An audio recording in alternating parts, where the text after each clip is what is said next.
Kompas, inspiring the world.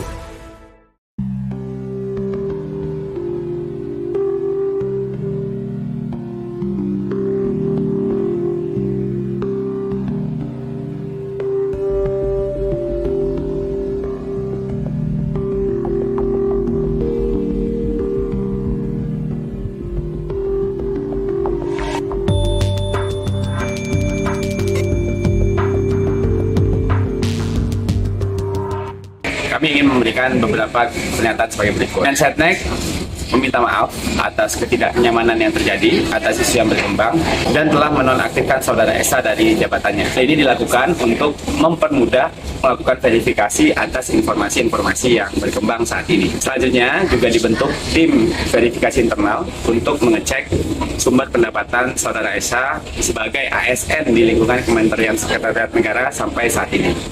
Yang kedua, Kemensetnek berkoordinasi dengan KPK, PPATK, dan lembaga-lembaga lainnya. Hasilnya akan disampaikan oleh tim verifikasi internal nantinya kepada publik sebagai bentuk komitmen dari Kemensetnek untuk memberantas praktik tindak KKN dari Kemensetnek.